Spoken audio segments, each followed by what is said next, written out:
All right, we've now roped in international relations consultant Dr. Charles Sinkala. Dr. Sinkala, a very good afternoon to you. Thank you so much for your time. Before we discuss and get into SADC's damning report over these elections, I want to get your reaction firstly to what is currently unfolding in Tanzania. I mean, the country is now facing an unprecedented calamity, as some are saying, following these recent elections, which have claimed the lives of more than 700 people in those violent conflicts that we've seen. Your reaction? Thank you very much for having me, and greetings to your viewers.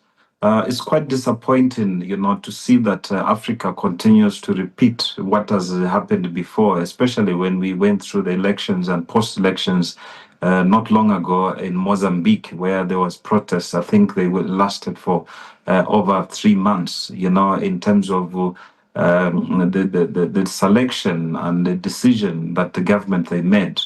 I think we is far much better backwards, in terms of understanding what are the real causes of these issues. And the one who look in terms of the legality, the civil disobedience and many other aspects in terms of how to dialogue and manage the people.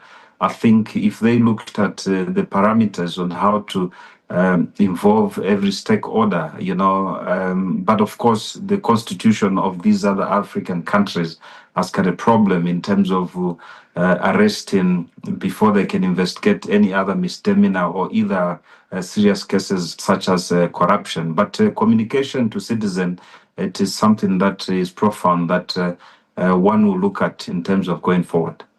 Yeah, I mean, in light of then, SADC's damning preliminary report stating that Tanzania's election process has failed to meet regional democratic standards. I mean, what will this directly mean for Samia Suluhu's Hassan amid this criticism and, of course, ongoing conflict in the country? We also see, of course, the international reaction.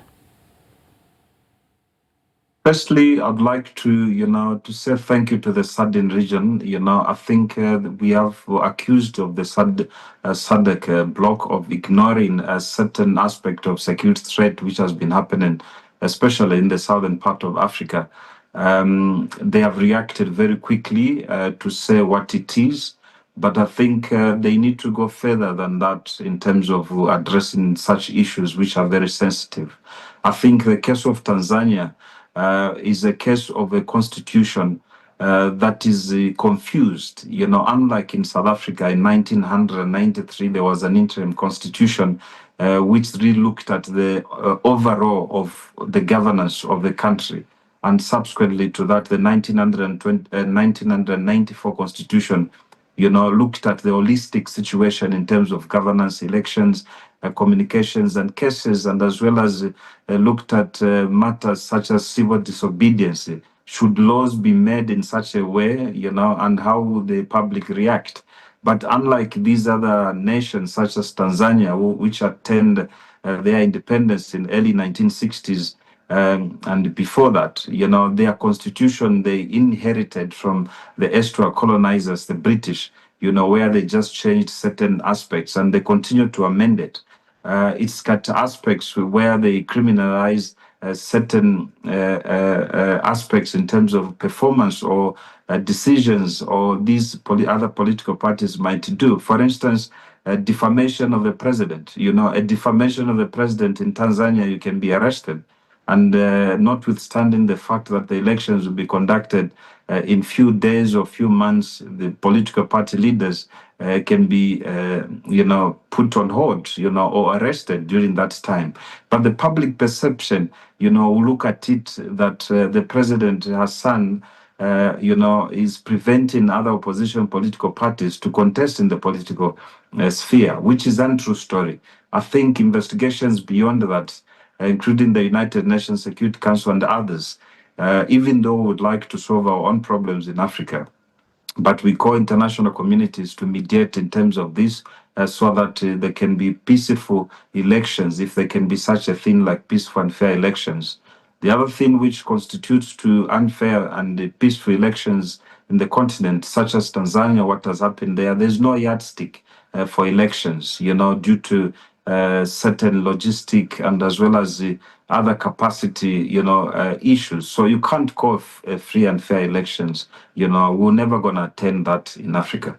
Yeah, absolutely. I mean, regional bodies like you are saying, like SADC and even the AU have for many times been, criticized of turning a blind eye, specifically here before SADC's preliminary report, has been criticized for its reaction to the elections. I mean, how might this episode test SADC's credibility?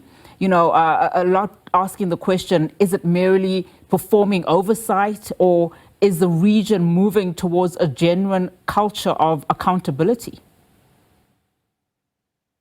Well, the other aspect, if we talk about the mandate of whether AU and SADC itself, their mandate is provisionally just to advise. They cannot implement or they cannot even punish member states in terms of their performance and governance. The 1963, the Vienna Convention, gives that the international law aspect of respect of the rule of law for nations and member states, that there cannot be any interference. They can only issue a statement, they can only issue conferences, but holding a country to account, to revise their laws or to behave in such a manner that will bring peace and security to the region, that is less to be desired.